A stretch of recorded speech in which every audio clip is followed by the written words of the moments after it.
हवै मंगलम्। जय जगजीव जोनि मेयाणो जगगुरु जगानंदो जगनाहो जगवंदो जय जगत्प्रियामहोवै। जय सुयाण बभवो तीर्थयराणम् अपक्षिमो जय जय गुरुलोगाणं जय महप्पा महावीर। सर्वारिष्ट प्रणाशाय सर्वाभीष्टार्थदायिने सर्वलब्धि निधान श्री गौतम स्वामिने नमः। श्री सुधर्म स्वामिने नमः। अज्ञानतिमिरान्धनं ज्ञानाञ्जनशलाकया नेत्रमुन्मीलितं येन तस्मै श्रीगुरवे नमः।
परमात्मा केवल ज्ञानी तीर्थंकर के ज्ञान योग में, दर्शन योग में सबसे पहले क्या आया? पदार्थ। अपने पहले भी ये बात कर चुके हैं कि भगवान को पदार्थ बनाने नहीं है, पदार्थों का स्वरूप बताना है।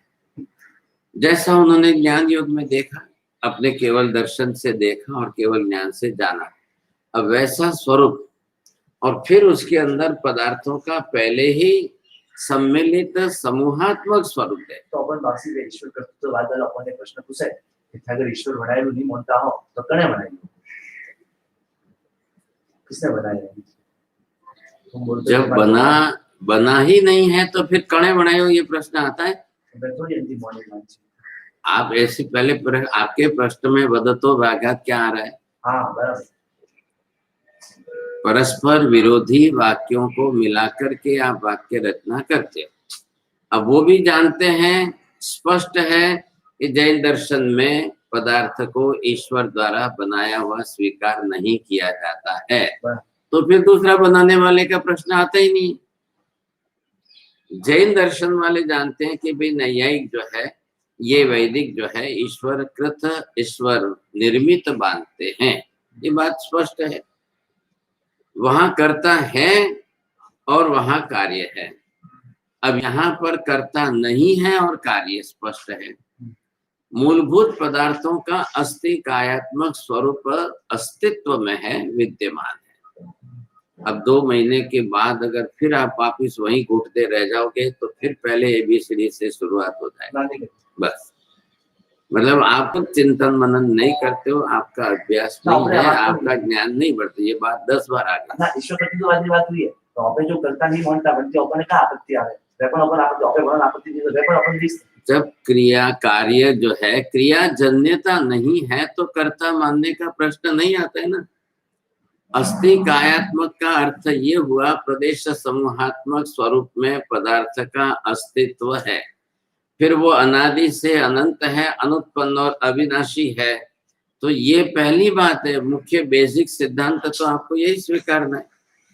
कर्ता जन्यता नहीं आती है। अस्तित्व में, प्रदेश समूहात्मक अस्तित्व में कर्ता जन्यता नहीं आती है, उसके ऊपर तो बहुत ग्रंथ है और बहुत विवेचन है। अब बात यह है कि यहाँ पर केवली का मुख्य कार्य है यथार्थ स्वरूप जानना है, देखना है। अब देखा उसमें पदार्थ समूहात्मक पहले से ही है कि पदार्थ को स्वतंत्र अस्तित्व पहले से ही है। क्या समझ में आ रहा है? दोनों है, पदार्थ स्वतंत्र भी है और पदार्थ समूहात्मक भी है। केवली के अनंत केवल ज्ञान में सर्वप्रथम कैसा स्वरूप आएगा? पदार्थ का समूहात्मक स्वरूप आएगा। पदार्थ का समूहात्मक स्वरूप से जगत का स्वरूप ये स्पष्ट हो गया। सामूहिक संज्ञा स्वरूप है जगत। जगत इति स्वतंत्र पदार्थ रूपम नास्ति, पदार्थानां समूहात्मक स्वरूपमेव। अब पदार्थों का जो समूहात्मक स्वरूप है, तो क्यों समूहात्मक क्यों बोलते हो? समूहात्मकतया एका भाव एकत्वापत्ति आगच्छति वा न आगच्छति। अब क्या समझ रहे हो, बोलो। समूहभाव एकत्वापत्ति आगच्छति वा न आगच्छति, अर्थ समझ के बोलो। समूह के अभाव में। अरे अभाव कहाँ है? इसलिए मैंने, आपने शब्द प्रयोग किया इसलिए मैंने बोला। समूहात्मकता से आगे इसके अभाव में। अरे अभाव है ही नहीं बीच में, आप क्यों ऐसा कर रहे हो? उपयोग रखो आप। समूहात्मकता से एकत्वापत्ति क्यों नहीं आती है? क्यों नहीं आती? भिन्नत्व क्यों रहता है? आप फिर से ध्यान दो। पांचों पदार्थों का यदि हम समूहात्मक सम्मिलित स्वरूप कहते हैं तो एकत्वापत्ति क्यों नहीं आती है? क्या एक ही है या स्वतंत्र है? भिन्नत्वापत्ति या एकत्वापत्ति?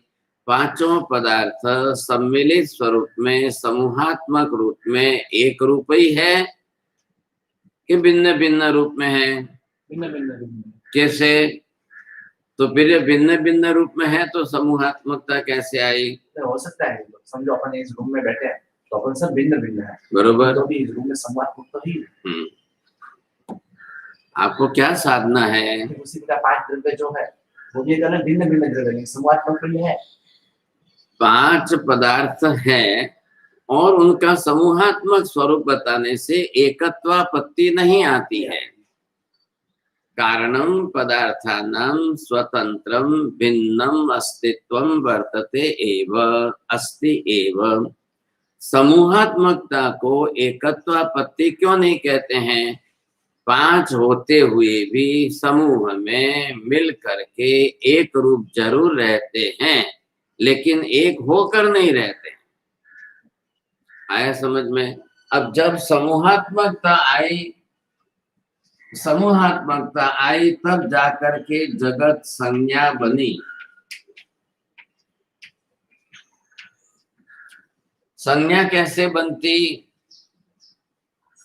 जगत संज्ञा बनी है तो पांच की समूहात्मकता से संज्ञा बनी है। अगर समूह होने पर एक हो जाते तो पांच का स्वतंत्र अस्तित्व नहीं रहता। थोड़ी तो कोशिश करो समझने की। अब यहाँ पर ये देखिए, ये मैंने क्या बताया, अब इसके अंदर पांचों पदार्थ की बरोबर संज्ञा सामूहिक बन गई। अब ये जो बन गई जिस तरह से बन गई, लेकिन पदार्थों का अपना स्वतंत्र अस्तित्व बराबर बना रहता है कि नहीं? बना रहता है। स्वतंत्र अस्तित्व क्यों बना रहता है? अस्थि का स्वरूप होने से नहीं। पदार्थ के गुणधर्म अलग-अलग है। हाँ, पदार्थ के गुणधर्म भिन्न होने से, गुणधर्म भिन्न होने से द्रव्य की भिन्नता है। तो एक द्रव्य दूसरे में मिल नहीं गया है, उसमें कोई अभेद भाव नहीं हो गया है, सबका स्वतंत्र अस्तित्व है, लेकिन रहते एक साथ में समूह में सामूहिक है। जैसे हम परिवार, परिवार मतलब क्या हुआ? सामूहिक। तो सामूहिकता आई कि भी 5 जीव है, 7 जीव है, 10 है, बाप बेटे है, जो भी है, तो एक परिवार। परिवार एक सामूहिक संज्ञा है, परिवार स्वतंत्र द्रव्य नहीं है। स्वतंत्र द्रव्य घटक रूप में पत्नी पुत्र परिवार ये है। यहाँ पर भी वैसे ही पांचों अस्थि कायात्मक द्रव्य है। अस्थि कायात्मक पांचों की सामूहिक संज्ञा, वो सामूहिक संज्ञा एक है, आ रहा है ख्याल में? लेकिन पदार्थ एक रूप नहीं है, पदार्थ 5 रूप है। पदार्थ पांचों स्वतंत्र है, पदार्थ पांचों अलग अलग है, भिन्न है। भिन्नत्व का कारण गुण विशेषत्वात्, गुण भिन्नत्वात् द्रव्य भिन्नत्वम्, द्रव्य भिन्नत्वात् गुण भिन्नत्वम्, निश्चित नियमः। बोलो। द्रव्य भिन्नत्व गुण भिन्नत्व और गुण भिन्नत्व द्रव्य भिन्नत्व इति निश्चित नियम। हाँ, उदाहरण के लिए कैसे? धर्मास्तिका द्रव्य भिन्न है, उससे अधर्मास्तिका द्रव्य भिन्न है। क्योंकि धर्मास्तिका के गुण धर्म अलग है और धर्मास्तिका के गुण धर्म अलग है। अब ये द्रव्य आपको बराबर गुणात्मकता से बैठाना है। गुण के कारण द्रव्यों की भिन्नता, गुण भेदे भेद, गुण भेदे द्रव्य भेद, गुण भिन्नत्वात् द्रव्य भिन्नत्वम्, ये नियम हो गया। अब इस नियम के आधार पर पांचों द्रव्य स्वतंत्र होते हुए समूह रूप में सामूहिकता बनने से एक संज्ञा बनी, वो है जगत स्वरूप। बस बात इतनी सी है। और फिर पांचों का अपना अपना स्वतंत्र अस्तित्व है। अगर स्वतंत्र अस्तित्व नहीं होता, एक दूसरे में मिलकर एक रूपता आ जाती, तो फिर अखंडता एक रूप की ही रह जाती, फिर भिन्न भिन्न विवक्षा आप नहीं कर सकते थे। स्वतंत्रता बरोबर भिन्न भिन्न रूप में होने के कारण पांचों द्रव्य स्वतंत्र भिन्न है। अब समूहात्मक संज्ञा को जो लोक संज्ञा दी, लोकालोक संज्ञा दी, जगत संज्ञा दी, ये समूहात्मकता के कारण है, लेकिन पदार्थों का अपना स्वतंत्र अस्तित्व बना हुआ है। अब इधर देखिए, पदार्थ स्वरूप क्या है, समूहात्मक संज्ञा क्या है, व्यवस्था क्या है, ये 3 स्तंभ आपको बरोबर अलग अलग स्पष्ट करने। आ रहा है ख्याल में? पदार्थ स्वरूप कैसा है, उसमें आप क्या बताएंगे? अनुत्पन्नम, अविनाशीत्वात्, अनादित्वात्, अनंतत्वम्।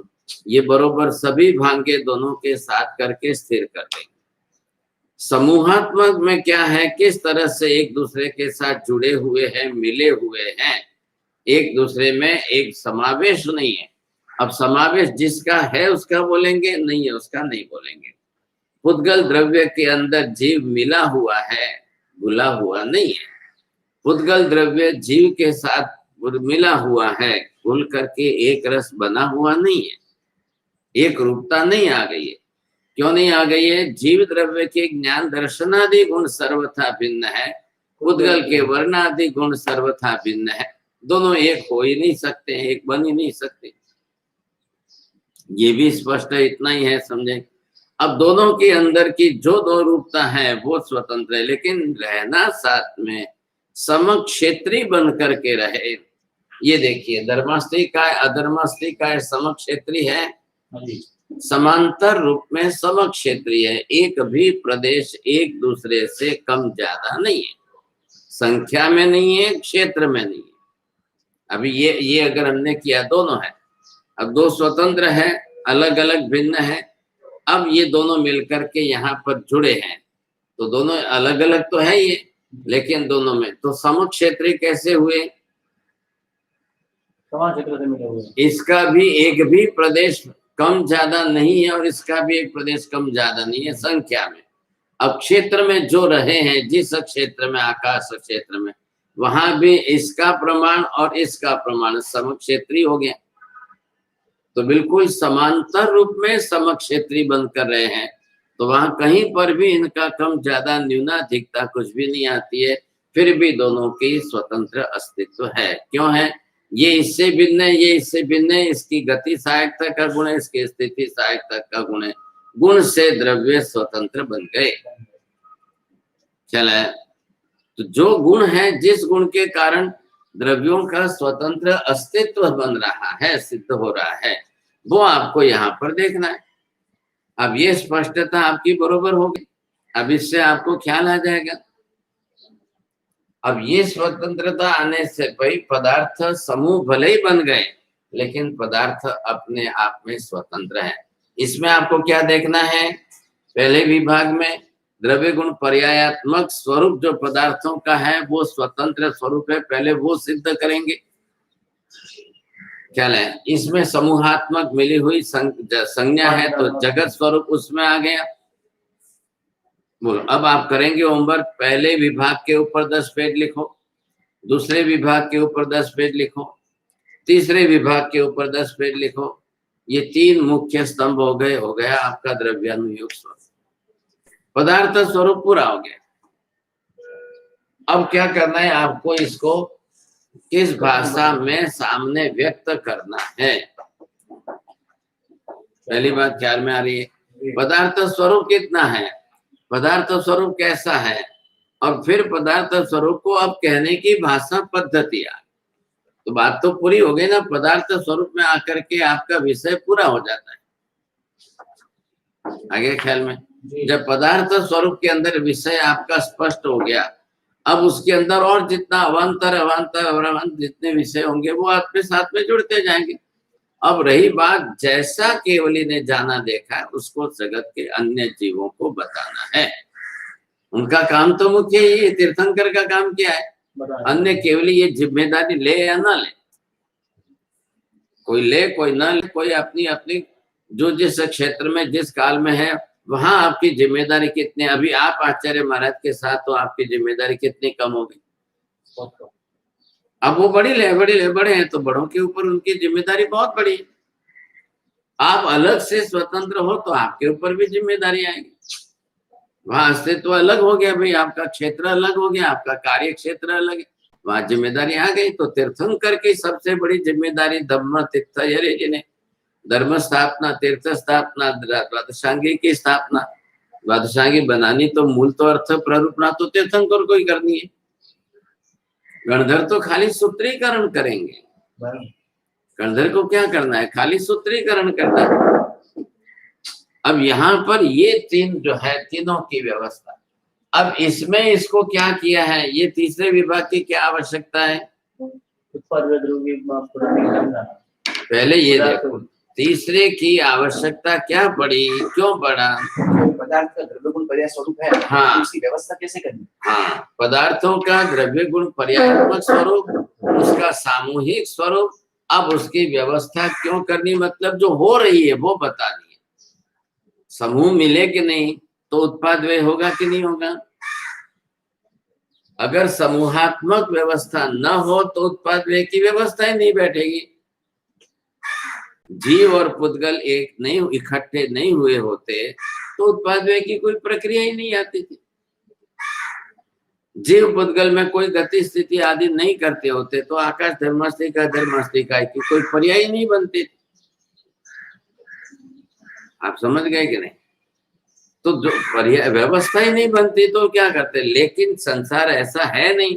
समूहात्मकता के अंदर आपको क्या बताया गया कि जीव पुद्गल इकट्ठे हुए मिले, चलो मिले तो आकाश को धर्मस्थिकाय धर्मस्थिकाय को तो कोई आपत्ति नहीं है।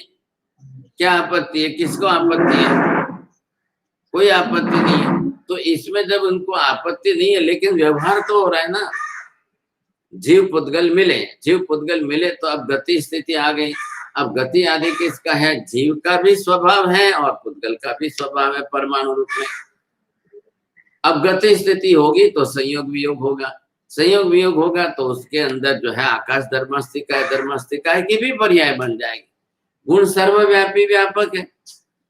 आकाश का एक भी प्रदेश गुण रहित नहीं है, धर्मस्थिकाय का एक भी प्रदेश गुण रहित नहीं है। किसी भी द्रव्य का ये नियम सबके साथ है। क्या? किसी भी द्रव्य का गुण अलग नहीं है। नहीं, किसी भी द्रव्य का एक भी प्रदेश गुण रहित नहीं है। एक भी प्रदेश मतलब अब वो अंतिम हो कोई भी हो। आप ये बोलिए कि धर्मस्थिकाय का ये अंतिम प्रदेश, आकाश का तो अंतिम हो ही नहीं सकता है। धर्मस्थिकाय के अंतिम होते हैं, गुण सहित है, वो भी गुण सहित है। तो उस अंतिम प्रदेश पर जाकर के भी कोई परमाणु अगर अपनी गति करता है वो बरोबर है, उसको ना थोड़ी वो सहायक बन करके साथ में रहेगा, किसी के लिए कोई ना नहीं। वैसे ही अब आत्मा के प्रदेश के बारे में बोलिए आप, यही बात बोलना है। आत्मा के जो असंख्य प्रदेश है, हाँ, वो भी सब गुण सहित है, इसमें गुण रहित नहीं। एक भी प्रदेश, अब ये सोचे यहाँ पर आत्मा का अंतिम क्यों आएगा प्रदेश? ये भी तो असंख्य है ना, तो अंतिम क्यों आया? पिंड स्वरूप होने से। अब ये पिंडी भाव हो गया तो यहाँ पर ये प्रदेश आया, इधर ये प्रदेश आया, इधर ये प्रदेश है। अब आप विवक्षा करेंगे केंद्रवर्ती मध्यवर्ती प्रदेश ये आया, ये जो यहाँ पर आपका पिंडी भाव बना है वहां का ये अंतिम प्रदेश। एक भी प्रदेश हो, चाहे अब प्रदेश कितने बताए आपने, ये प्रदेश असंख्य है। असंख्य होते हुए एक भी प्रदेश आत्मा का गुण रहित नहीं। अब बात क्या आई? दूसरी बात, गुण रहित नहीं है तो गुण आत्मा के कितने हैं? तो जितने भी गुण हैं वो अंतिम प्रदेश में भी रहेंगे कि नहीं रहेंगे? अभी नियम क्या किया? एक भी प्रदेश गुण रहित नहीं है और एक भी प्रदेश विभाजित नहीं होता है। ख्याल है? आत्मा का, धर्मस्थिकाय का, अधर्मस्थिकाय का और आकाश का, चारों का एक भी प्रदेश विभाजित नहीं होता है। जिसका विभाजित होता है वो मात्र पुद्गल द्रव्य है। पुद्गल द्रव्य का प्रदेश विभाजित होते हुए भी गुण प्रदेश से विभक्त नहीं होते हैं। लिखो आप पहले, मूल नियम तो आपको बिल्कुल स्तंभ जो है वो तो आपको बरोबर स्पष्ट कर ही लेने पड़ेंगे जी, नहीं तो क्या है कि द्रव्यानुयोग का विषय आपका अधूरा रह जाएगा। पुद्गल के प्रदेश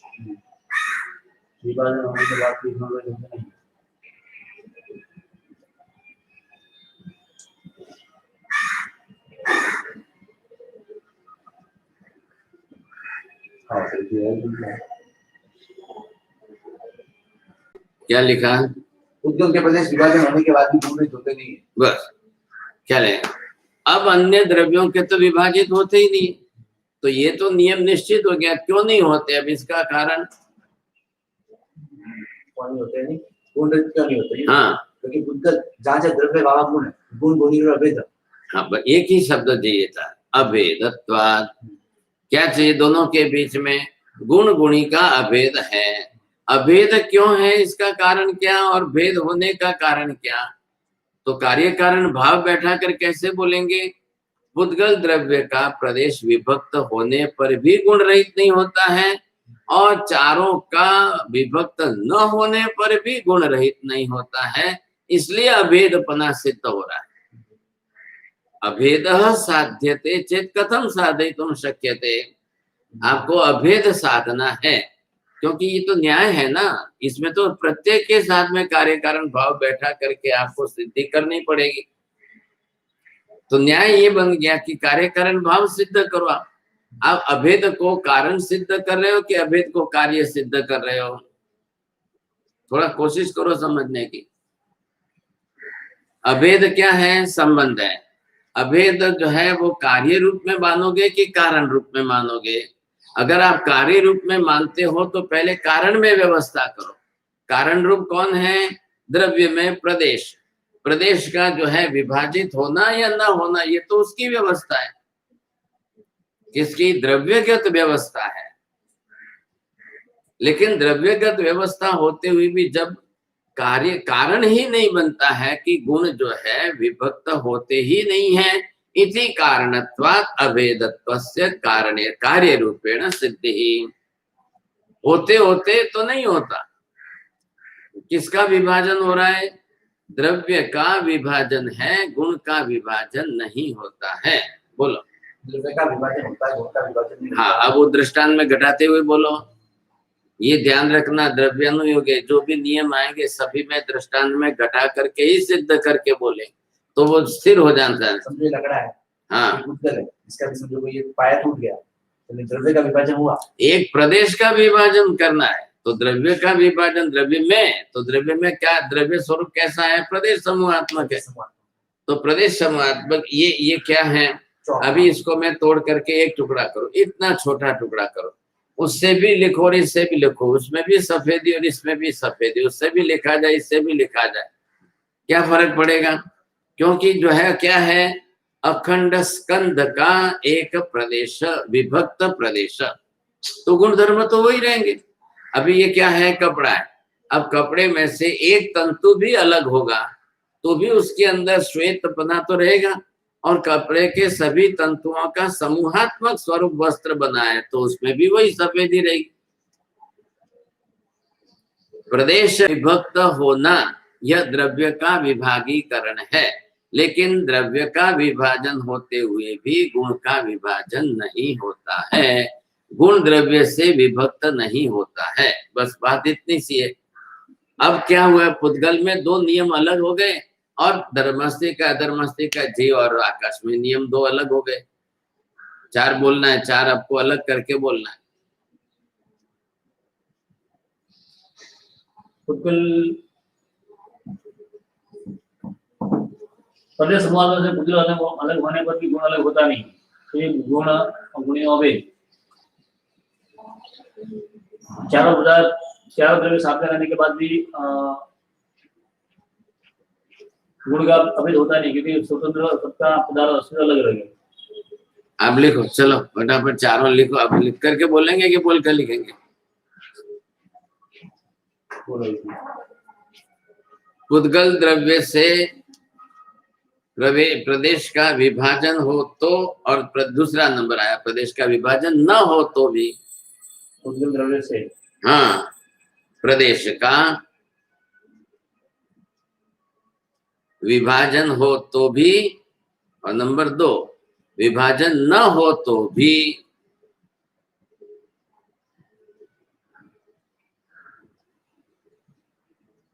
गुण का विभाजन होता ही नहीं है।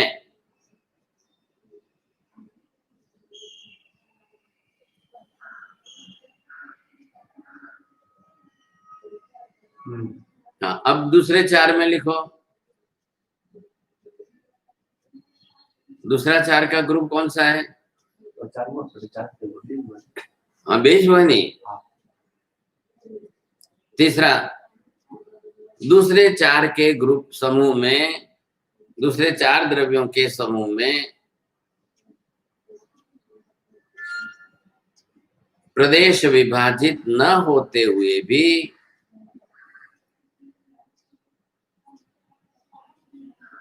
गुण का विभाजन होता ही नहीं है।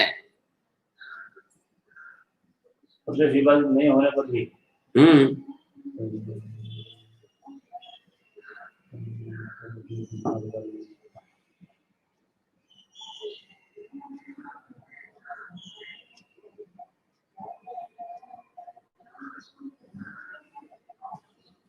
चौथा, सभी द्रव्यों की पर्याय होते हुए भी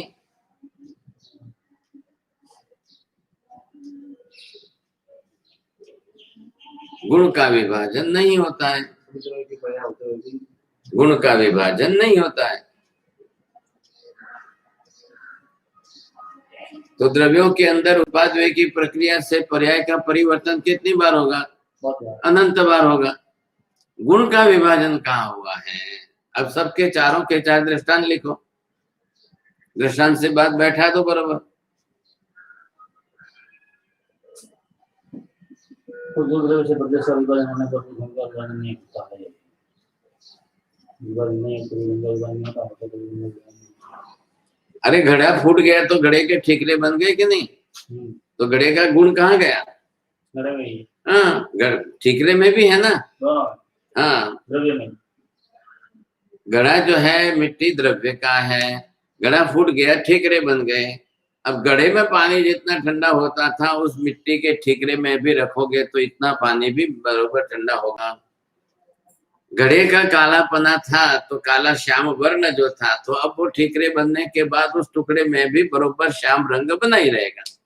मिट्टीगत गुण धर्म जो है मूल द्रव्य के गुण धर्म क्या है? द्रव्य गुण का संबंध किसके साथ है? पर्याय के साथ कि मूल द्रव्य के साथ? हाँ, तो मूल द्रव्य के साथ है। तो पर्याय किसकी बन रही है? द्रव्य की बन रही है। तो द्रव्य की पर्याय बनने पर गुण कोई थोड़ी नष्ट हो जाएगा। मर गया जीव, मर गया जीव, मर करके पुद्गल पिंड को छोड़कर गया, तो मरने से उसका ज्ञान दर्शन आदि सब नष्ट हो जाता है क्या? द्रव्य के साथ में। क्यों? क्योंकि ज्ञान दर्शन जीव के गुण है, वो पुद्गल के नहीं है। तो मरना यहाँ व्यवहारिक भाषा है। तो व्यवहारिक भाषा का द्रव्यानुयोग शब्द शास्त्र की दृष्टि से मरने की व्याख्या क्या? उत्पाद व्यय होना, व्यय होना।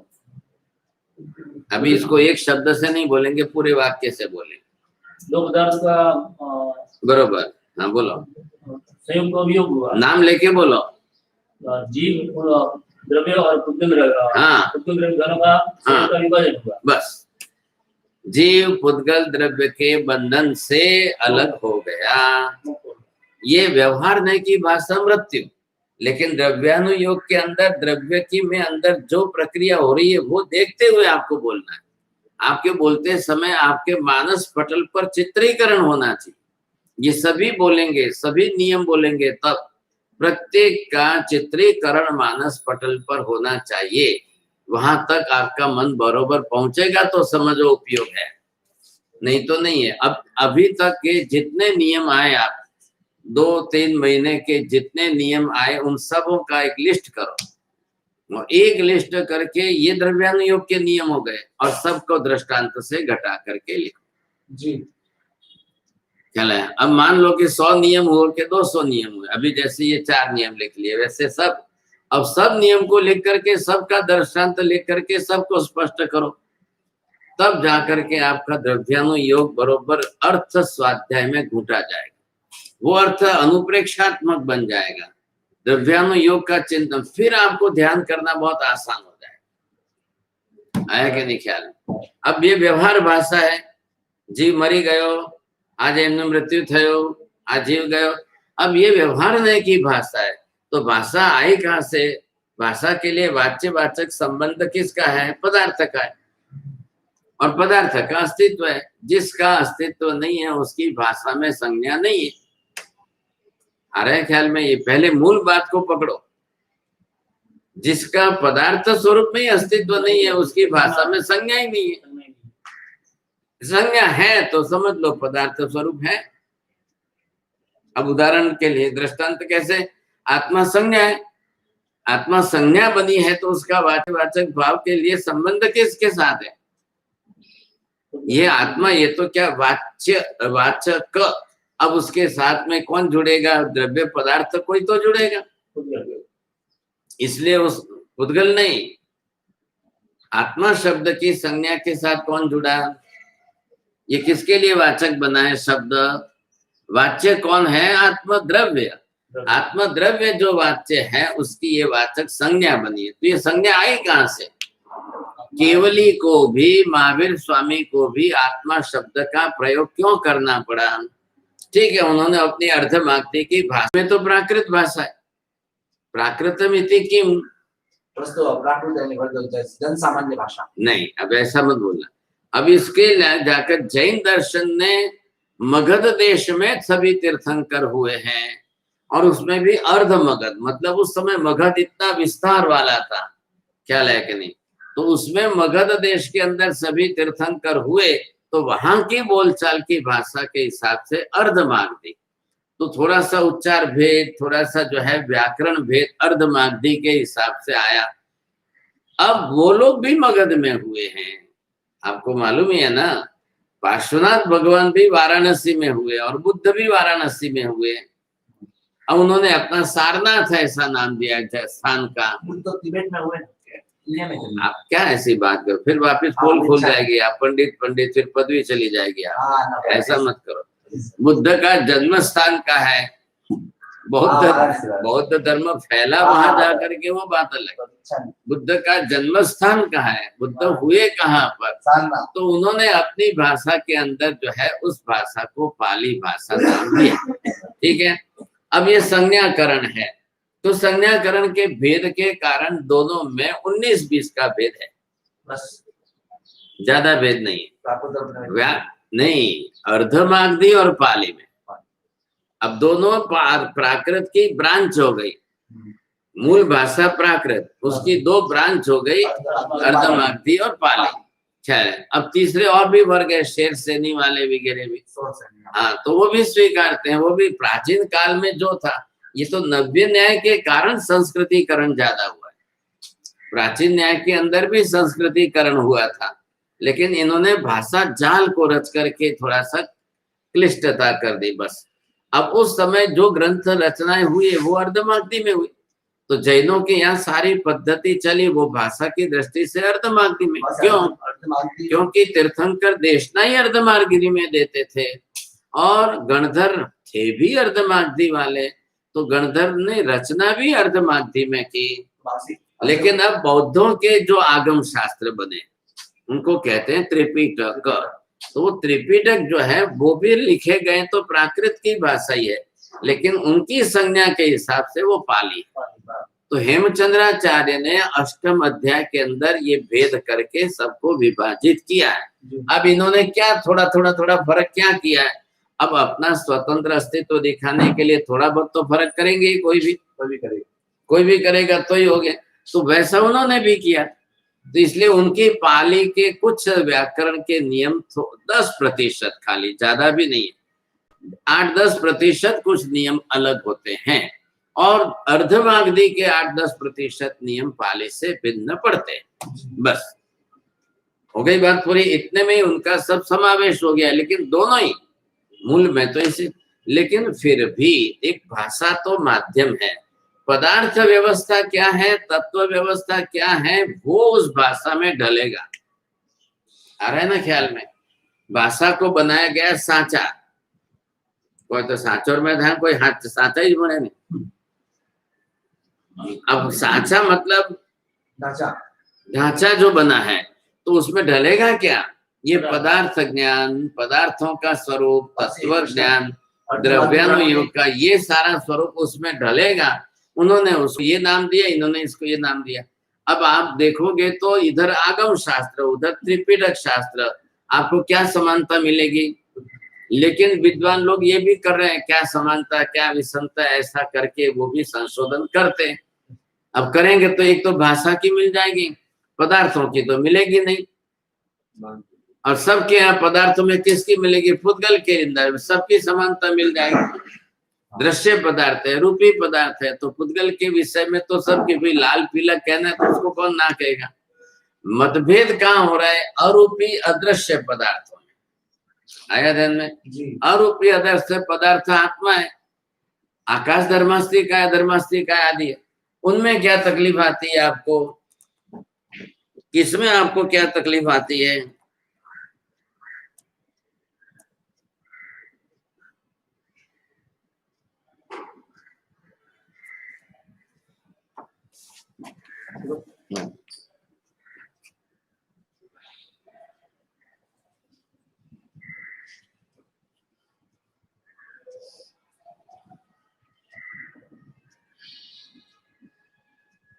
काका माखना जी गया नहीं।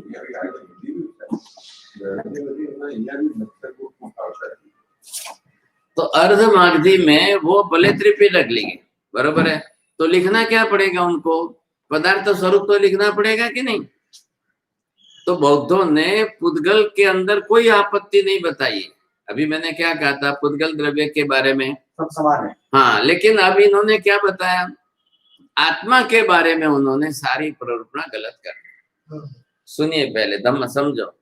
पुद्गल प्रत्यक्ष है, रूपित्वात्। अब पुद्गल के अंदर जो है उत्पाद व्यय के कारण क्षणिकता है।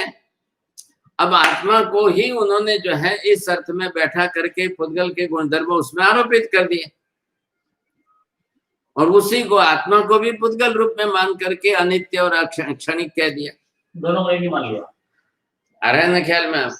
तो क्यों ये कोई भी द्रव्य, किसी भी द्रव्य के दर्शन के साथ तुलना करो। नैयायिकों को देखो आप, पुद्गल के लिए उनको कोई आपत्ति नहीं है, आत्मा के बारे में आपत्ति। वैशेषिकों को देखो, वैदिकों को देखो, सांख्य योग को देखो, मीमांसकों को देखो, सब आकर के रुके कहाँ पर है, आत्मा के बारे में। आत्मा का ही परमात्मा स्वरूप जब आया तो वहां अर्थ बदल दिया। धर्मस्थी का है, धर्मस्थी का है तो बिना केवल ज्ञान के इनके विषय में आता ही नहीं, मानता ही नहीं। एक भी द्रव्य दर्शन नहीं, एक भी दर्शन, एक भी धर्म वाले कोई धर्मस्थी का है, धर्मस्थी का की बात ही नहीं करते, क्योंकि ये पदार्थ अरूपी है, अदृश्य है और केवली गम्य है। तो ये तो विशेषता उपकार केवली का है कि उन्होंने द्रव्य स्वरूप स्पष्ट किया, गुण स्वरूप स्पष्ट किया, पर्याय स्वरूप स्पष्ट किया, समूहात्मक सम्मिलित स्वरूप स्पष्ट किया, विभाजित स्वरूप स्पष्ट किया। एक एक के बारे में उन्होंने केवली का उपकार तो भाई बहुत बड़ा है। अब उनके यहाँ कोई केवली वैसे नहीं है तो वो पदार्थ की व्यवस्था वैसी बता ही नहीं सकते। कहीं नहीं, बिल्कुल नहीं, बिल्कुल। अरे पर अनुभव किसका है? जीव गति करता है, बस हो गई बात पूरी। गति करता है तो करने में सहायक द्रव्य की वो कल्पना उनके पास नहीं है, बस। अलग से कोई ऐसा गति सहायक द्रव्य हो सकता है क्या? स्थिति सहायक द्रव्य कोई हो सकता है क्या? अब ये गति स्थिति तो हमारे साथ में ऐसी अभेद रूप में जुड़ गई है, इसलिए उसके लिए अलग द्रव्य की कल्पना नहीं करते। अभी मेडिकल मॉडर्न साइंस के अंदर थोड़ी सी विचारना शुरू हुई है। हाँ, there may be the media, the special substance as a media which is functioning. अब ये विचार शुरू हुए, लेकिन ये बेचारे, ये आखिर तो साइंटिस्ट है ना, आखिर इनके पास तो, और सबसे बड़ी बात क्या है, साइंटिस्ट होना बुरी बात नहीं है, लेकिन एक पकड़ जो है मना ली, दिखाई दे तो मानना। हाँ, तो अब अनुभव में तो ना भार से, लेकिन नहीं, भार का अनुभव और भार के आकर्षण का अनुभव दो में अलग फर्क है। गुरुत्वात् द्रव्यस्य गुरुत्वम, लेकिन द्रव्यस्य आकर्षणी शक्ति सा एव गुरुत्वाकर्षणम इति। तो अब ये साइंस का विषय उनके हिसाब से उन्होंने जटिल कर दिया, मूल पदार्थ का ज्ञान नहीं है। महावीर स्वामी ने क्या किया, गुरुत्वम पुद्गल द्रव्य का गुण बताया। वर्ण गंध रस स्पर्श, तो चारों प्रकार के अंदर स्पर्श के अंदर एक स्पर्श खाली गुरु लघु है, ख्याल है। तो उसमें क्या किया है कि स्कंद के अंदर प्रदेशों की संख्या अगर ज्यादा है तो गुरुत्व में, और प्रदेशों की संख्या कम है तो लघुत्व में। अब दो के प्रदेशों के बीच में गैप है, एक प्रदेश इधर और एक प्रदेश इधर है, और दो के बीच में हवा भर दी आपने तो हो गया और लघुत्व। जैसे थर्माकोल बना, क्या लाएगा, थर्माकोल के अंदर क्या है, पोरोसिटी इतनी ज्यादा रखी है उसके, स्कंद जो बनाए हैं, स्कंद के परमाणुओं का जो स्कंद का मॉलिक्यूल बनाया, तो दो मॉलिक्यूल के बीच में गैप दिया, तो उसके अंदर हवा जितनी भरी हुई है तो वो बिल्कुल आपके हाथ में लाइट वेट आता है। लकड़े में आप देखो कितना, कोई लकड़ा जो है जिसका घनत्व कम है, डेंसिटी, वो हल्का वजन वाला है, लेकिन कोई घनत्व वाला है तो, लेकिन दोनों के अंदर समान गुण जो है पानी पर तैरने का है। ख्याल आया कि नहीं?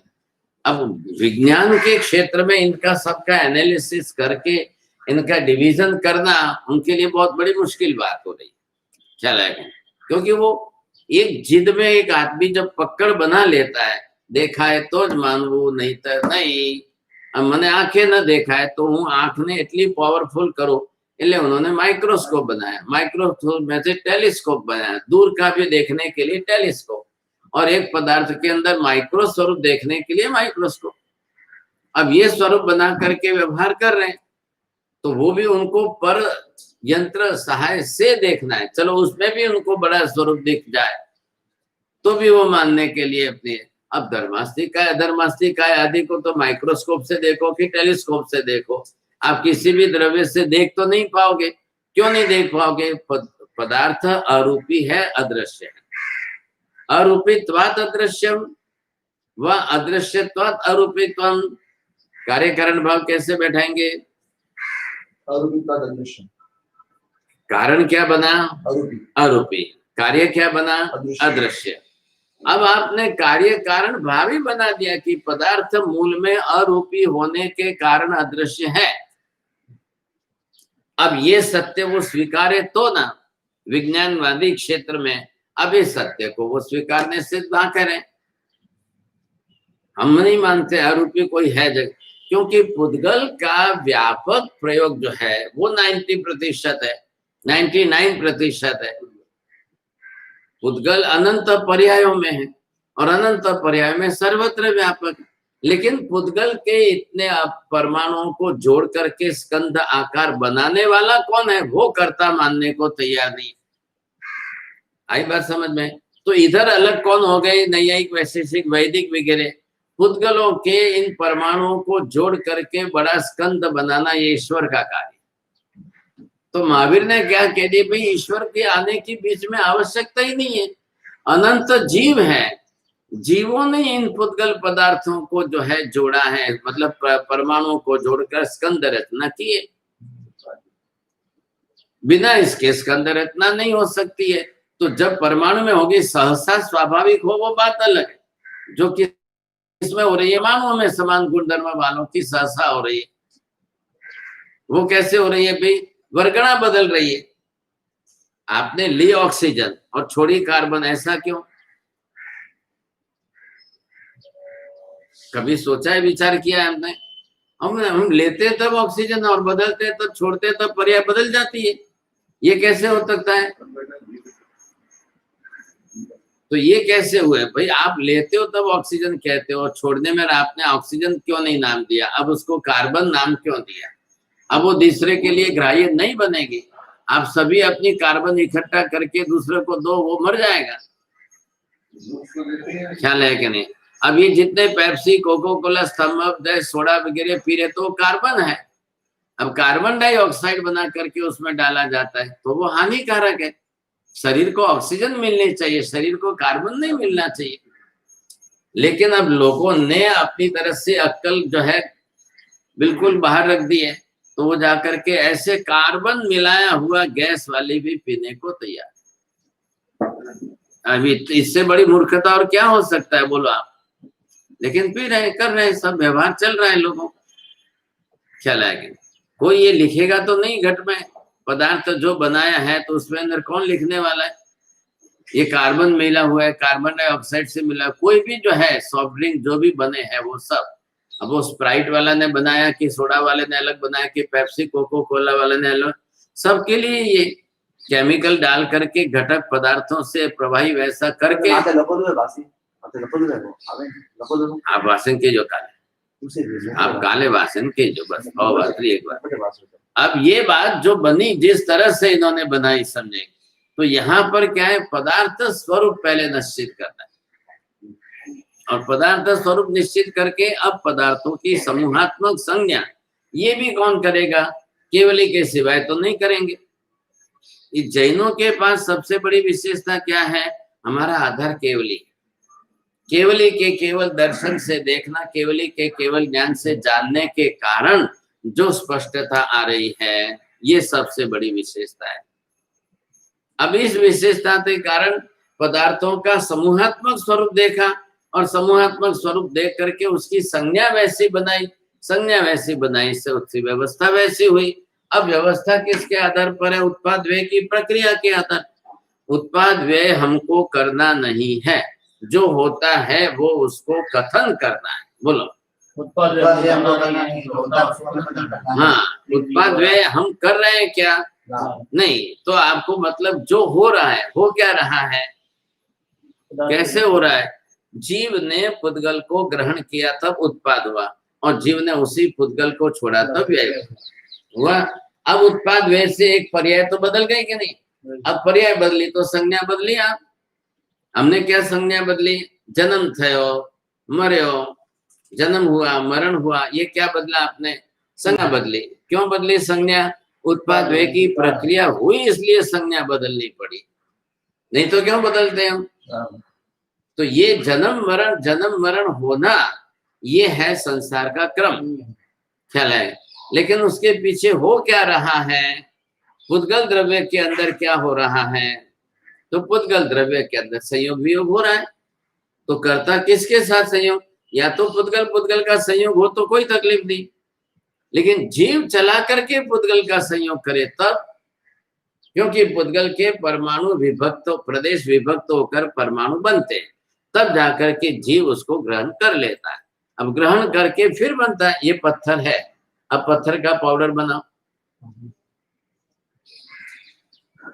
चूना क्या है? पत्थर का ही तो पाउडर है ना। तो हम खा रहे हैं सिंधा नमक, पत्थर क्या है? पृथ्वी का पत्थर है, उसी का पाउडर बना के हम खा रहे हैं, तब जा करके दाल सब्जी सब आपके खारे हो रहे हैं। ये तो बिना नमक का आप खा नहीं सकते हो। ऐसी कितनी चीजें, सैकड़ों चीजें। अब ये पृथ्वी काय बनाया किसने? तो वहां ईश्वर के कर्तृत्व साधना की जीव कर्तृत्व सिद्ध करना। आप कभी भी व्याख्यान में समझाओ या पुस्तक लिखो तब स्पष्ट लिखना, ख्याल है कि नहीं? तो आपको आपकी समझ जो है वो ज्ञान के रूप में दूसरों के सामने स्पष्ट होगी। तो जब आप पुस्तक में लिखेंगे इस बात को कि जीव ने पुद्गल परमाणुओं को ग्रहण किया, उसमें से पर्याय के रूप में अपना स्वतंत्र स्वरूप बनाया, अब वो बनाया तब उसका व्यवहार कैसा, किस तरह का है, वो आपको स्पष्ट करना है। नहीं तो नहीं होगा, कार्य ही नहीं होगा। आप बरोबर समझेंगे। तो ये व्यवहार किससे चल रहा है? पर्याय से चल रहा है। अब पर्याय किस में है? द्रव्य गुण पर्यात्मक पदार्थ है, बरोबर। ये पर्याय को क्या कर रहा है? इधर देखो, हाँ, ये उत्पाद व्यय करके पर्याय का परिवर्तन कर रहे हैं। पर्याय है किसमें? पदार्थ स्वरूप जो है वो द्रव्य गुण पर्यायात्मक है। तो इसका क्या काम है? व्यवस्था करने का नहीं, व्यवस्था करने की ये शब्द मत देखो आप। इधर क्या है? इसका कार्य क्षेत्र क्या हुआ? उत्पाद व्यय के कारण पर्याय का परिवर्तन, बस। तो किसका होगा? उत्पाद व्यय किसमें होगा? अरे होगा द्रव्य में। हाँ, उत्पाद व्यय होता द्रव्य में है, उससे बनी पर्याय। अब पर्याय व्यवहार में आई, उसकी व्यवस्था हो रही। बात इतनी सी है, ख्याल है कि नहीं? अब भाषा को पदार्थ के हिसाब से जोड़ो। अब भाषा तो माध्यम है ना, भाषा क्या है? तो माध्यम है। तो माध्यम के रूप में आप भाषा के अंदर पहले पदार्थ स्पष्ट करो। आपको बोलना है, बोलने के लिए भाषा माध्यम है, लेकिन मूल में पदार्थ का स्पष्टीकरण होना अनिवार्य। ये बात आ गई। अब इधर क्या हो रहा है? ये इसको क्या कथन पद्धति है? इधर देखिए पहले। अब कथन पद्धति में इनको पदार्थ स्वरूप भी तो कहना है कि नहीं कहना है? अब इनको पदार्थ का जो जगत स्वरूप समूहात्मक है वो भी कथन में लाकर कहना है कि नहीं कहना है? कहना है। अब इधर से आपको ये भी व्यवस्था जो है ये भी तो आपको कथन पद्धति में लानी है कि नहीं? लानी है। बिना उसके भाषा बोले आप स्वरूप कैसे समझाएंगे? अब ये तीनों काम जो है, तीनों का मतलब पदार्थ का, पदार्थ समूह का, पदार्थ की व्यवस्था का, अब उसको भाषा में ला करके केवली भी कथन करके कह रहे। जब तक केवली के केवल ज्ञान में ये तीनों है, उनको तो कोई तकलीफ ही नहीं है। तो उनके लिए क्या है? अनेकांतवाद है। अब वही अनेकांतवाद भाषा में बोल करके दूसरे के सामने स्पष्ट करेंगे तब स्याद्वाद बन जाएगा। बोलो क्यों ऐसा करते हो, क्या तकलीफ हुई? सर उस भाषा को हम जो है अब आप अधूरा मत बोलो, दूसरा शब्द मत बोलो। मैंने सप्तभंगी बोला है क्या? नहीं बोला। आप उपयोग क्यों नहीं रखते हो? भाषी तकलीफ है, अतरा मोटा पंडित ने नहीं तो कोई ठपको देवी जाए, नहीं कोई आवा करी जाए। बोलो, चलो आप बोलो।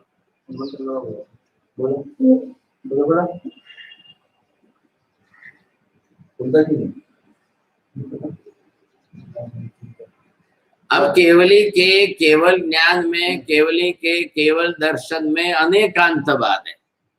उसी को, उस स्वरूप को भाषा में कहने के लिए स्याद्वाद लगाना पड़ेगा। उनके चिंतन में स्याद्वाद की जरूरत क्यों नहीं है? अनेक अनेक जो है गुण धर्मों से उस पदार्थ को वो स्पष्ट देख रहे हैं, स्पष्ट जान रहे हैं। उनको स्याद शब्द की एक साथ में सामूहिक दिखना, सामूहिक जानना ज्ञान दर्शन में संभव है। इधर देखो, ये दर्पण है, अब 100 जन एक साथ में आए तो सबका मुंह दिखाई देगा कि नहीं देगा? क्या तकलीफ है? 1000 लोग बैठे और एक आदमी कैमरे से फोटो लेता है, कैमरे का छेद कितना है? अब इतने से छेद में से 1000 आदमी दिख रहे हैं। हमारी आंख के अंदर कीकी कितनी है? आंख तो इतनी बड़ी है और कीकी है सुई के छेद की जितनी, और उसमें एक साथ में 1000 आदमी का प्रतिबिंब आ रहा है कि नहीं आ रहा है? तो केवली को क्या तकलीफ है? उनका तो केवल ज्ञान, केवल दर्शन व्यापक है, तो सब प्रतिबिंब उसमें होता है। अब उनके लिए स्याद्वाद नहीं है, उनके लिए अनेकांतवाद है। ख्याल है कि नहीं? अनेक दृष्टिया, तो अनेकांतवाद और स्याद्वाद दोनों में फर्क है। समझ तो रहे हो ना आप? ये मैं बोल रहा हूं वही तो समझो।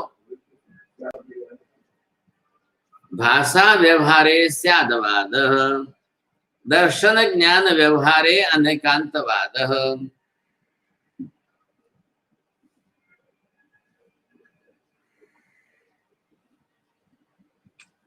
दर्शन ज्ञान व्यवहारे चिंतनमिति किम, चिंतन आपका ज्ञान व्यवहार है।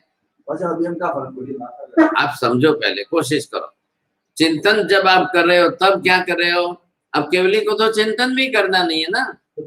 चिंतन करना किसका काम है? किस ज्ञान के अंदर चिंतन है? श्रुत ज्ञान। श्रुत ज्ञान का काम है चिंतन करना है, बरोबर है। केवली के लिए क्या है? केवली का तो श्रुत ज्ञान का उपयोग नहीं है, केवल ज्ञान दर्शन है। केवल ज्ञान दर्शन इतना व्यापक स्वरूप में है तो उनको वो भी चिंता नहीं। तो उनके लिए ज्ञान दर्शन में सभी पदार्थ एक साथ में सामूहिक रूप से है, सब स्पष्ट है, और सब के अंदर द्रव्य आदि में जो भी उत्पाद आदि हो रहा है वो उनके लिए सामने स्पष्ट है। अब त्रिपदी की उनको जरूर नहीं है। आ रहा है समझ में आपको? त्रिपदी की उनको जरूर नहीं है। त्रिपदी कहाँ आएगी? भाषा पद्धति में जब वर्णन करके आप कहेंगे तब आएगी। चला है कि नहीं? तो त्रिपदी तो मतलब पदार्थ के अंदर ही है, पदार्थ स्वरूप में है। कैसे? उत्पन्न होना, व्यय होना और नित्य रहना। जो पदार्थ आत्मा आदि त्रिकाल नित्य है उनका ही उत्पाद व्यय होगा। एक बार के उत्पाद व्यय में ही पदार्थ स्वरूप नष्ट हो जाए तो फिर उत्पाद व्यय बार बार प्रक्रिया कैसे होगी? तो पर्याय का परिवर्तन नहीं होगा। उत्पाद व्यया भावे पर्याय भाव। आ रहा है ख्याल में आपको? पर्याय भावे उत्पाद व्यय भाव। द्रव्य से एकांत नित्यतम स्वीक्रियते चेद उत्पाद व्यय न भवति। एक ही पदार्थ स्वतंत्र है, वो किसी के साथ मिलता जुलता कुछ भी नहीं है तो भी उसमें उत्पाद व्यय नहीं होगा। आप समझने की कोशिश करो। एक ही पदार्थ और वो किसी से मिले जुले घुले नहीं, वो आकाश धर्मस्थिका है, धर्मस्थिका है, तीनों पदार्थ। इसलिए उनके अंदर उत्पाद व्यय नहीं होना है, दूसरों का उत्पाद व्यय उसके अंदर होना है, तब उनके अंदर जो है प्रक्रिया दिखेगी। दूसरों का किसका? जीव पुद्गल का। अब जीव पुद्गल के संयोग वियोग से उत्पाद व्यय के अंदर आकाश धर्मस्थिका में व्यवहार होगा। क्यों होगा? अभी मैंने क्या कारण बोला? तीनों स्वतंत्र द्रव्य है और तीनों स्वतंत्र होकर एक दूसरे में किसी के साथ मिलना घुलना इनका कुछ भी नहीं है। क्यों नहीं है? आप हमेशा उपयोग रखो तो क्रिया कार्य कारण भाव जल्दी बैठेगा। द्रव्य क्योंकि सब तीनों के गुण धर्म अलग अलग है। अब क्या बोलना है आपको? कारण बोला है मैंने, क्यों नहीं पूछा तो क्या बोलना है आपको? निष्क्रियत्वाद, स्थिर स्थायित्वाद, कार्य कारण भाव समझते जाओ पहले, नहीं तो पूरा द्रव्यानुयोग आपका निरर्थक चला जाएगा। अब आपको द्रव्यानुयोग के अंदर मूल बात की आकाश धर्मास्तिकाय धर्मास्तिकाय इन तीन पदार्थों का निष्क्रियत्व होने से, स्थिर स्थायी होने से, ये किसी द्रव्य के साथ मिलते नहीं है, घुलते नहीं है, कुछ भी नहीं होता है इनका, तो इनकी पर्याय नहीं बनेगी। आ रहा है समझ में? इनकी खुद की पर्याय नहीं बनेगी, दूसरों की बनने वाली पर्याय इनके गुणों में अभिव्यक्त होगी, इसलिए अंदर व्यवहार उनके अंदर करना है। इनका पर्याय बनता नहीं है। हाँ, पर्याय इनके अंदर होने से इनका गुण धर्मित होता है। हाँ, जीव पुद्गल की जो क्रिया है उसके कारण धर्मास्तिकाय को नाम दिया है गति सहायकता। गति कौन करता है? जीव पुद्गल परमाणु। अब उनकी गति के कारण धर्मास्तिकाय को गति सहायकता दी। स्थिति कौन करता है? जीव पुद्गल।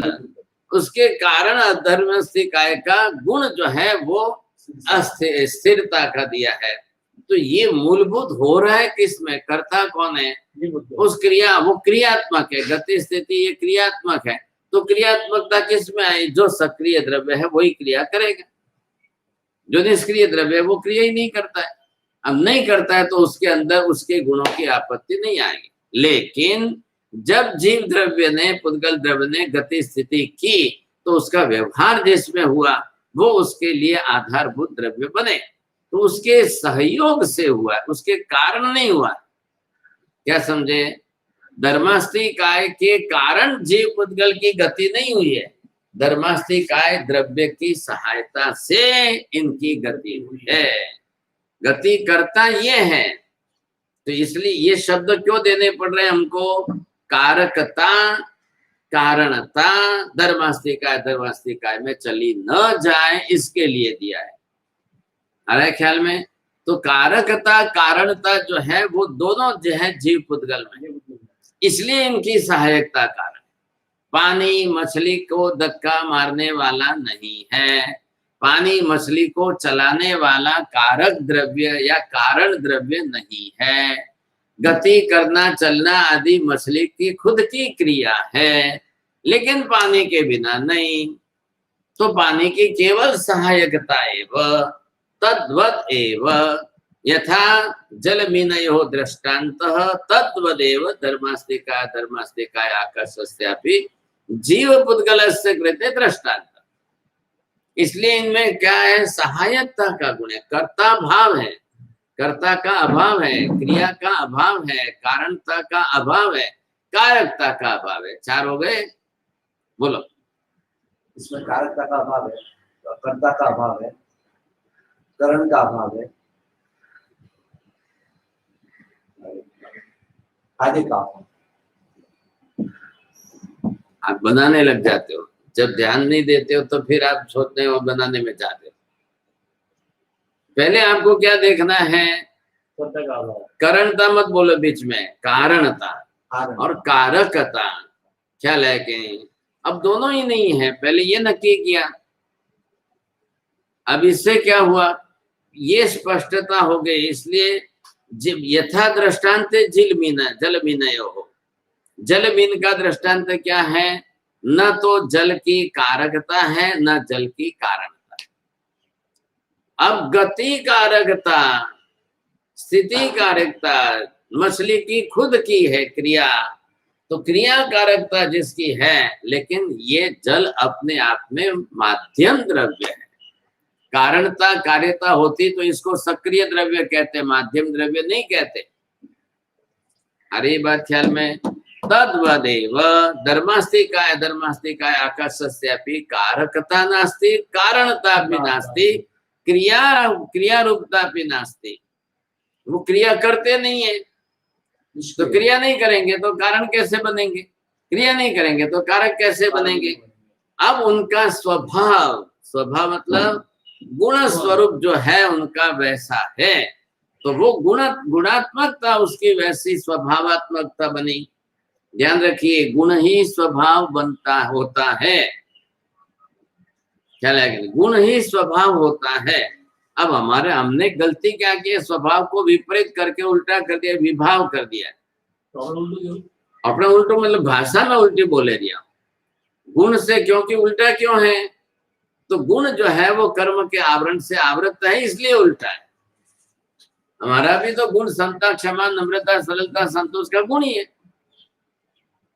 लेकिन कर्म आवरण से वो विपरीत आ गया। अब कर्मणः कार्यम किम, कर्म का कार्य क्या है, विपरीतीकरणम, विकृतीकरणम, आच्छादनम, आवरणम, ये 4 कार्य कर्म के। बोलो, विपरीतीकरणम, आच्छादनम, आवरणम। अब लिखो, आप पास हो, आवता वर्ष से कर्म करना चालू कर दो एक बार। बाबू 4 4 लिखो पहले आप विषय बदलाने में होशियार। आवरणम 3 बाबा, तो आप लोग याद करो, अभी बोला है मैंने।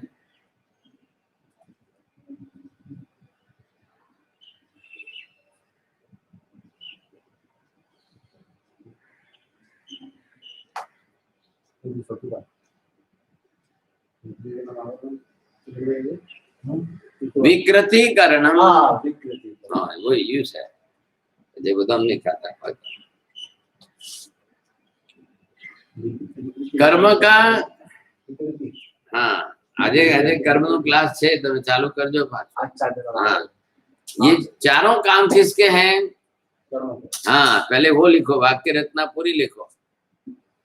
कर्म क्या है, कर्म का काम क्या है, पहले ये बात आपको समझनी है। तो ये हमने अभी लिखे 4 कर्म के कार्य है। अब कर्म का कार्य विपरीतीकरण मतलब क्या, किसका विपरीतीकरण करेगा, गुण का, द्रव्य का नहीं करना, उसको गुण का विपरीतीकरण कार्य है। अरे समझ।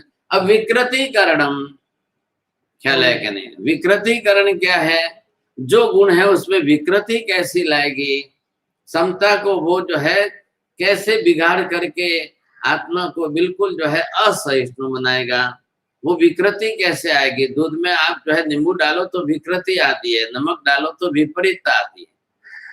ख्याल है, एक का काम विपरीतीकरण, एक का कारण विकृतीकरण। किससे, गुण से विकृति। अब आत्मा लिखना, आत्मा के जितने गुण लिखो और फिर उसके बाद में उसकी विपरीतीकरण, विकृतीकरण, ये चारों 4 बार लिखो। अच्छा, हाँ, अब दोनों में शब्द भेद है, वहां कोई लंबा भेद नहीं है, पर आंशिक जो है, और आच्छादन में और आवरण में आप ढक्कन कितना ढकते हो, पूरा ढका है कि 2 अंगुल खुला रखा है कि आधा ढका है कि पाव ढका है कि पूरा ढका है, उसको कहते हैं पूरा, आवरण थोड़ा। अब जो भी हो आप बरोबर है।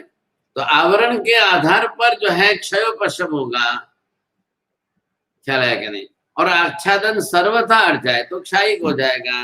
अब वो जब अभ्यास करेंगे तब उसके अंदर, हाँ आवरण जितने अंश में कम ज्यादा होगा उसमें उसका क्षयोपशम बढ़ेगा। ख्याल है कि नहीं, आप इतनी मेहनत कर रहे हो, वहां से आते हो, जाते हो, दौड़ भाग करते हो, सीखते हो, बढ़े हो, अब आपका आवरण कितना हटा, तो द्रव्यानुयोग का कितना ज्ञान आपका बढ़ा, द्रव्यानुयोग के कितने नियम आपने जाने, द्रव्यानुयोग के कितने भाव, द्रव्य गुण पर्यायों का स्वरूप कितना जाना समझा, उसके हिसाब से आपका क्षयोपशम बढ़ा। क्षयोपशम बढ़ा तो इतना ज्ञान बढ़ा। आप एक दिन भी अगर व्याख्यान में जाकर के इतना ये 4 बात समझाए, आपको 4 बार समझा मैंने, 4 मिनट, 8 मिनट, 10 मिनट, क्योंकि जब समझाना है तो विस्तार करना है, विस्तार करना है तो समय का भी विस्तार होगा। अब आपको खुद में वो समझ में आएगी तब आप करेंगे, तो ये आपका क्षयोपशम बढ़ा क्षयोपशम बढ़ने पर इतना ज्ञान दर्शन हुआ है, तो आपको ये संतोष होना चाहिए कि हमारा ये परिश्रम निरर्थक नहीं जा रहा है। सही। ये ज्ञानाचार का परिश्रम है तो ज्ञानावरणीय कर्म की निद्रा है, तो ज्ञानावरणीय कर्म की निद्रा हो रही है तो ज्ञान की वृद्धि हो रही है जी। अब इतना बड़ा कि इतना बड़ा कि इतना बड़ा। अब फिर ये भी क्षयोपशमिक भाव का है। कल आपने बिल्कुल वापस अभ्यास नहीं किया, ये पुस्तक बंद करके रख दी, तो आपका है वो भी वापस चला जाए।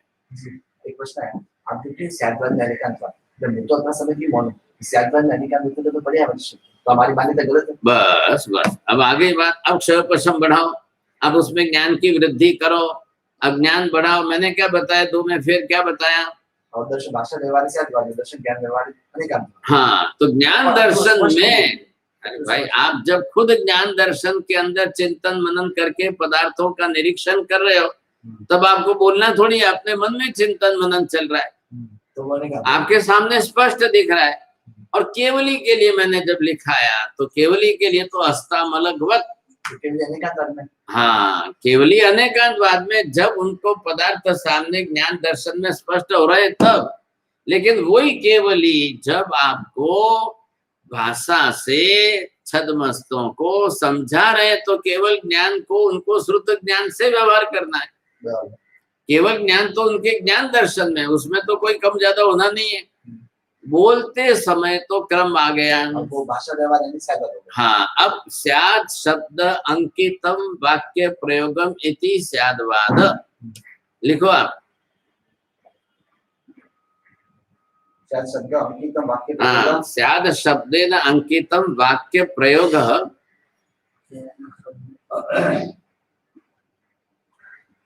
स्यादवाद। वाक्य प्रयोग, हाँ, स्याद शब्देन अंकितम वाक्य प्रयोग एव स्यादवादः।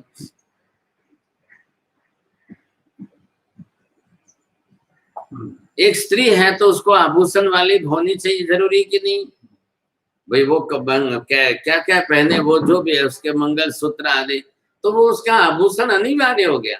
बिना आभूषण वाली स्त्री नहीं होनी चाहिए। कुछ भी हो, एक तो थोड़ा बहुत तो भी पहन के रखिए।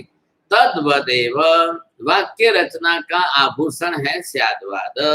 स्याद शब्द है, स्याद शब्देन अभिभूषितम वाक्यम, क्या है? आभूषितम वाक्यम। वो आप अब स्याद शब्द लगाकर एक एक वाक्य प्रयोग करते जाओगे, तब वो वदनम इति वाद स्याद शब्देन अंकितम वाक्य प्रयोग एवं स्यादवादः। अब ये जो बोलने की बात आएगी तब, लेकिन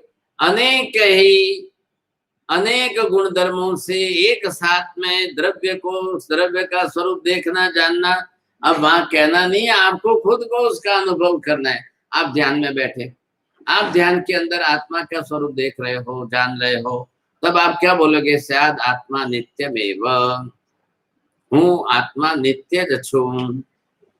अब मैं अपना अनुभव कर रहा हूँ, पुद्गल द्रव्य न संयोग है नहीं है वो मैं बाद में देखूंगा, अभी मैं क्या कर रहा हूं? तो आत्मा का मूलभूत स्वतंत्र पदार्थ स्वरूप तो स्पष्ट ही है। अब वो संयोग अवस्था में आएगा तब पुद्गल अवस्था में आएगा। अब पुद्गल शरीर के साथ संयोग देखूंगा तब मैं उस रूप से देखूंगा। अभी मैं क्या देख रहा हूं? भेद स्वरूप से, भिन्न स्वरूप से पदार्थ स्वरूप। ये भिन्न स्वरूप, इसमें समूह स्वरूप।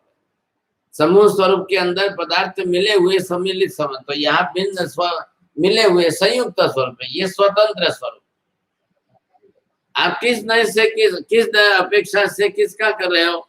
अब आप इसको देख रहे हो तो यहाँ समूहात्मक स्वरूप है, ये पूरा समूहात्मक स्वरूप आया तो आपको ये ख्याल आया मैं भी जगत का एक घटक हूं, समूहत्वात्। अब इधर क्या दे रहे हो? ये मेरे आत्मा के प्रदेश असंख्य है। अब आपने यहाँ पर ये स्पष्ट किया है तो यह अलग आपकी दृष्टि बदल गई कि नहीं? अभी आप इधर सभी प्रदेशों को एक साथ देख रहे हो, सभी प्रदेशों पर कर्मों को एक साथ, ये ध्यान में होगा आपके। ये आप जब चिंतन में चले जाओगे तब होगा। ध्यान के अंदर एक समूहात्मक एक स्वरूप साथ में, असंख्य प्रदेश समूहात्मक पिंड स्वरूप आत्मद्रव्य दिखेगा, बरोबर। ज्ञान सिद्ध हुआ कि नहीं हुआ? ज्ञान प्रत्यक्षीकरणम ज्ञान दृश्यम, फिर वापिस वो शब्द पर जाओ, आप देखिए जी कोई, ये आपका मैं समझ गया, आपका इंद्रिय प्रत्यक्ष पर दिखेगा, अब आत्मा दिखेगा। अरे ज्ञान प्रत्यक्ष में आत्मा को जब आप चिंतन मनन करोगे तो यही स्वरूप सामने आने वाला है। आप इसमें असंख्य प्रदेश में से संख्य प्रदेश बोलेंगे, अनंत प्रदेश बोलेंगे, नहीं बोलेंगे, तो ये आपका स्पष्ट है। अब उधर कहाँ आपको कहना है?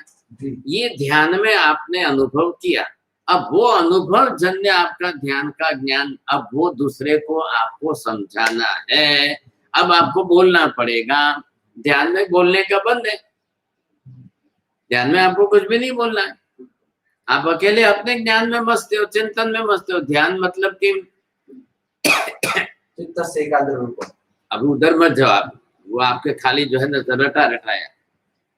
यहाँ पर एक ही विषय पर ख्याल है, विषय एक ही विषय पर स्थिर रख करके सभी विचार उसके अनुरूप हो, उसको जो है ध्यान कहते हैं। विषय आपने क्या लिया? आत्मा। आत्मा के एक ही विषय पर आप जितने भी विचार करने करो, लेकिन एक भी विचार विषय से अलग नहीं रहेगा।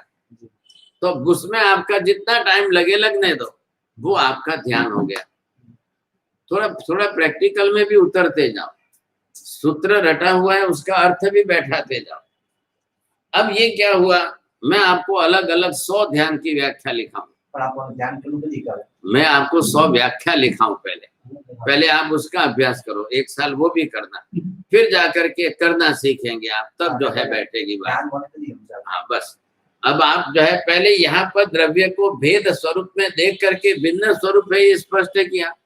अब आपको ला करके ये देखो, इधर आपको इसकी अपेक्षा से देख रहे हो या इसकी अपेक्षा से। अब भाषा में आपको कहना है, ये भाषा पद्धति है, तो यहाँ ये स्यात् शब्द जोड़ा, तो स्यात् शब्दांकितम वाक्य प्रयोग में। अब वो क्यों जोड़ा है? वो तो व्याख्या हो गई, स्याद्वाद इति किम, ख्याल है। अब वो क्यों, कारण क्या है? एकस्मिन्नेव वाक्य प्रयोगे पदार्थस्य संपूर्ण स्वरूपम कथनम नैव संभवति। एक वाक्य प्रयोग के अंदर पदार्थ का पूरा स्वरूप कहना संभव ही नहीं है। तो आपने स्यात् शब्द जोड़ा, उसका प्रयोजन किम? दूसरे वाक्य को भी साथ में रखते हैं। दूसरे वाक्य, तीसरे वाक्य जितने भी हैं उनकी अपेक्षा खड़ी रहती, किसमें? समझने में, कहने में, अर्थ बोध के अंदर। तो वो अपेक्षा आपकी छूटनी नहीं चाहिए। इसलिए जब भी बोलो तो पहले स्यात् शब्द बोलो, तो सुनने वाले को भी हाँ भाई ये एक अपेक्षा से कह रहे हैं, दूसरी अपेक्षा इसके पीछे आएगी, तीसरी अपेक्षा इसके बाद आएगी, चौथी अपेक्षा आएगी। कितनी अपेक्षा आएगी? वाक्य संपूर्ण पूरा नहीं होता है, ये नहीं बोलना, नहीं आप ऐसे मत, वाक्य पूरा होता है, मतलब वाक्य पदार्थ का बोध पूरा नहीं कराया जा सकता है। आपको कोई कहेगा आत्मा का बोध आप मुझे सिर्फ एक वाक्य में दो, आप क्या दोगे? आत्मा का ज्ञान आप एक वाक्य में दो। यहाँ तो भाषा है, भाषा वाक्यात्मक है, वाक्य कर्ता क्रिया पदात्मक है, तो वहां एक वाक्य आपका कितना बना? अब उसमें आप जो है पदार्थ का पूरा स्वरूप कैसे दोगे? संभव नहीं है। तो नहीं है तो आप स्यात् शब्द जोड़ करके अपेक्षाओं को साथ में जोड़ दो, बस वो अपेक्षा सामने आप खड़ी कर दोगे तो आपका व्यवहार हो जाएगा। अरे ख्याल में, तो आपने पदार्थ का पूर्ण स्वरूप नहीं कहा है, तो स्यात् शब्दांकित वाक्य प्रयोग कितना बनेगा? एक धर्म से, एक द्रव्य क्षेत्र काल भाव से एक वाक्य बनेगा। केंद्र में क्या है? विषय नहीं, केंद्र में अभी मैंने बोला है एक धर्म, ख्याल है। अब वो धर्म तो द्रव्य का है, लेकिन एक धर्म आपको स्पष्ट रखना है ख्याल में। जब एक धर्म को आप स्पष्ट रखेंगे केंद्र में, अब उस द्रव्य के बारे में जो आप बोलोगे वो धर्म को आप स्पष्ट करके बोलेंगे, तो स्वद्रव्य क्षेत्र काल भाव बैठे। अब आपको विवेचन करना है, भाषा पद्धति से कथन करना है आपको, तब आपको द्रव्य क्षेत्र काल भाव देना, क्योंकि आपने देखा ही द्रव्य से है, क्षेत्र से है, काल से और भाव से है। अब उसी अर्थ में आप कथन करेंगे। अभी आप वहां से भारत नगर से निकले, अभी रास्ते में आते आपने एक चीज देखे, वो देखते आते आप यहाँ पर आके कथन करो। अब आपने देखी थी तब क्या स्वरूप कैसा था, और यहाँ आप कथन कर रहे हो तब आप स्वरूप क्या करें, वो यहाँ आपके बोलने में और वहां आपके देखने में। अब ये प्रश्न अगर पूछा जाए किसी को, आप जैसा जितना देखते जानते हो क्या ठीक वैसा ही कथन में कहते हो ना, क्रमिक कहना पड़ता है, एक साथ नहीं कह सकते। भले क्रमिक कहो ना थोड़ी है, तो क्रमिक तो कैसे? हाँ तो क्रमिक में कहो, उसमें भी लोग जो है जैसा है पदार्थ वैसा देखते जानते हैं कि नहीं, और वैसा कहते हैं कि नहीं। तो ये भेद क्यों आ रहा है, इतना भेद क्यों आ रहा है? आपको जैसा देखा जैसा जाना वैसा कहने में क्या तकलीफ है? लेकिन अब सब देखने जानने के लिए, ध्यान से सुनो, देखने जानने के लिए जीव का ज्ञान दर्शन काम कर रहा था, आया ख्याल में? अब कहने के लिए आपका मोहनीय कर्म काम कर रहा है, और मोहनीय कर्म आपका कसायग्रस्त है। तो आपके अपने खुद के कसाय आदि मिलने के कारण भाषा का कथन अलग हो जाएगा। दुनिया की एक भी स्त्री जो है वो जैसी जाने वैसी देखे वैसा कथन कर दे, तो मैं आपको पाकिस्तान पूरा पेट दे दूं। बोलो, पाकिस्तान तो हिंदू नहीं, पर मोहनीय ग्रस्त बहुत तो है ये ना, संसार में सब हम मोहनीय वाले। जिसकी अपेक्षा हो तो, अपेक्षा नहीं हो तो क्यों? अब अपेक्षा का सवाल थोड़ी है, कथन करने की भाषा पद्धति मोहनीय के घर में से आ रही। हमको किसी ने कहा भैरव जी कैसा पढ़ा था, हम तो बोले एक फर्स्ट क्लास पढ़ा था, हम भी उसमें गलत बोलेंगे। अब आप बोलेंगे, जब आपको मोहनीय कर्म के अंदर बोलना है, आप कसाय भाव ला करके बोलेंगे तो आप बदलेंगे, बिना बोलेंगे नहीं आप। अब आप तो केवली नहीं हो ना, तो तकलीफ है हमारी, हम छदमस्त है। जब भी हमारे आवरण बीच में आ जाएंगे तो, और अगर आपका ज्ञान दर्शन वहां स्पष्ट सिद्ध हुआ है, बना है, और उसमें आपको रत्ती भर भी पर्याय परिवर्तन, शब्द प्रयोग के पर्याय परिवर्तन नहीं करना है, तो आप बरोबर उपयोगवान है। तो आपने क्या किया है, अपना कसाय स्वभाव बीच में नहीं लाया और कह दिया। केवली के लिए क्या है, वो वितरागी है, लेकिन वितरागी के लिए उनको पहले केवल ज्ञान, केवल दर्शन ने पदार्थ स्वरूप दिखा दिया, केवल ज्ञान ने पदार्थ स्वरूप जानने में, ज्ञान में स्पष्ट कर दिया, और बिना राग द्वेष की वितरागता है। अब सब जीवों के लिए तो नहीं है, सब जीवों के लिए समस्या किस बात की है, देखने जानने में ही ज्ञानावरणीय दर्शनावरणीय। अब वो लोग बोल रहे थे कांति भाई नाम, और ये उन्होंने सुना, बहन ने सुना है शांति भाई नाम। अब क्या करना, अब वो बोलेगी तब क्या बोलेगी, तो पहले उसके सुनने देखने में ज्ञानावरणीय दर्शनावरणीय कर्म का आवरण आए, पहले वही यथार्थता नहीं रही।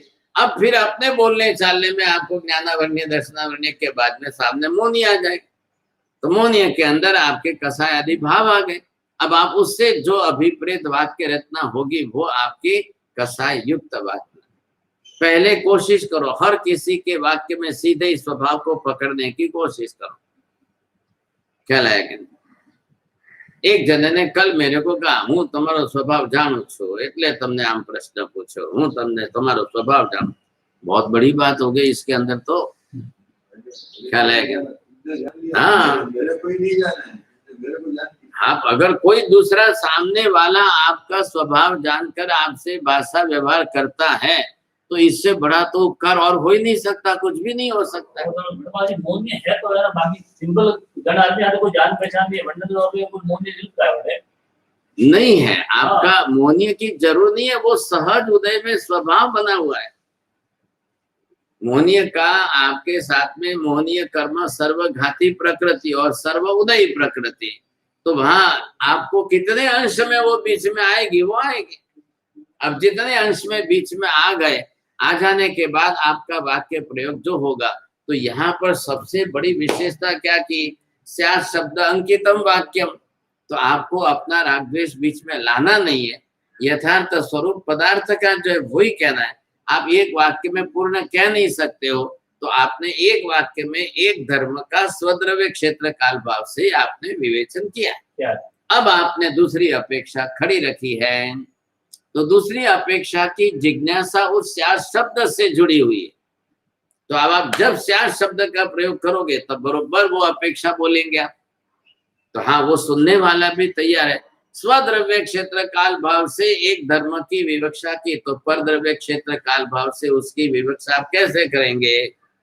एतादृशी जिज्ञासा स्यात् शब्देन अभिप्रेतम। अब वो बरोबर उसके लिए अभिप्रेत बनी हुई है। हाँ साहब बोलिए, अब आप दूसरा बोलिए, चलो। हाँ साहब, अब आप तीसरा बोलिए, चलो। हाँ साहब, ये करके इसी पद्धति से स्यात् शब्द लगाते लगाते एक एक वाक्य को करते जाइए, स्याद्वाद की सप्तभंगी बन जाएगी। अब आप दूसरे विचार में रह गए। नहीं, आप दूसरे विचार में। अब आप आएगी, पहले ये बात तो कर लिया आपने, ये क्या समझ में आया? स्याद्वाद से सप्तभंगी क्यों बनती है, इसका उत्तर दो, बोलो। नहीं, ये बात भी नहीं। सप्तभंगी क्यों बनती है? आपने तो बोला स्याद्वाद क्यों बनता है? आत्मा है, इस स्वद्रव्य स्वशक्ल स्वकाल स्वभाव से आत्मा है। परद्रव्य तो अपेक्षाओं जिसमें रही अपेक्षा जिसमें रही होती है उसे कहते हैं स्याद्वाद। कहते हैं, मैंने ये नहीं पूछा है, मैं पूछ रहा हूँ सप्तभंगी सात भंग क्यों बनते हैं? वो सप्तभंगी बनने का कारण आपको बताना है। चलो, अब यहाँ से विषय शुरू हो रहा है सप्तभंगी का। अब पदार्थ स्वरूप नहीं है, पदार्थ स्वरूप पदार्थ व्यवस्था समूहात्मक स्वरूप वो आपको अंदर बैठा करके स्थिर रखना है, और वो स्थिर रखेंगे तो आगे जाकर के सप्तभंगी बनेगी। अब ये पूरी 5, 7, 10 गाथा जो है इसके लिए चलेगी, सप्तभंगी बनाने के लिए।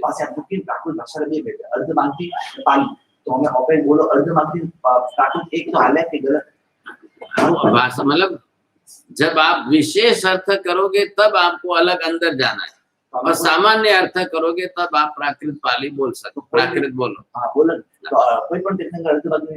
हाँ बिल्कुल, अनिवार्य नियम है, अनिवार्य नियम। जन सामान्य भाषा ही नहीं बोले, वो अलग विस्तार हो गया, उसमें से ये विभक्त हो गई। तो आप ये नहीं बोलेंगे कि आगम शास्त्रों की रचना प्राकृत भाषा में, तीर्थंकर प्राकृत भाषा बोलते हैं, ये सर्व सामान्य हो गया। जैसे समुद्र, समुद्र क्या है? सर्व सामान्य। अब उसमें से भारत का समुद्र, अमेरिका का समुद्र, जापान का समुद्र, तो सब अलग अलग है क्या? कैसे अलग है? समुद्र पूरा एक अखंड है, आकाश पूरा एक अखंड है। ये भारत का आकाश है, ये इधर का। तो प्राकृत एक सर्व सामान्य भाषा हो गई कि भाई संस्कृत के सामने ये अलग है, ये हो गई। अब उसका विभागीकरण होगा। अब उसके विभागीकरण के अंदर ये इतने अंश में ये प्राकृत अर्धमागधी, इतने अंश में। अब जैसे हिंदी है, कितने जगह की हिंदी चल रही है, लेकिन ये ब्रज की हिंदी है, ये गोकुल की हिंदी है, ये उत्तर प्रदेश की हिंदी है, ये यहाँ की है, तो सब भाषा हिंदी है। क्षेत्र मगध देश नहीं, આપણે કે મહારાષ્ટ્ર કહીએ છીએ, મહારાષ્ટ્રની મરાઠી કેમ કહો છો? તો એવી રીતે આ મગધની માગધી, અર્ધમાગધી, અર્ધભાગની થઈ ગઈ।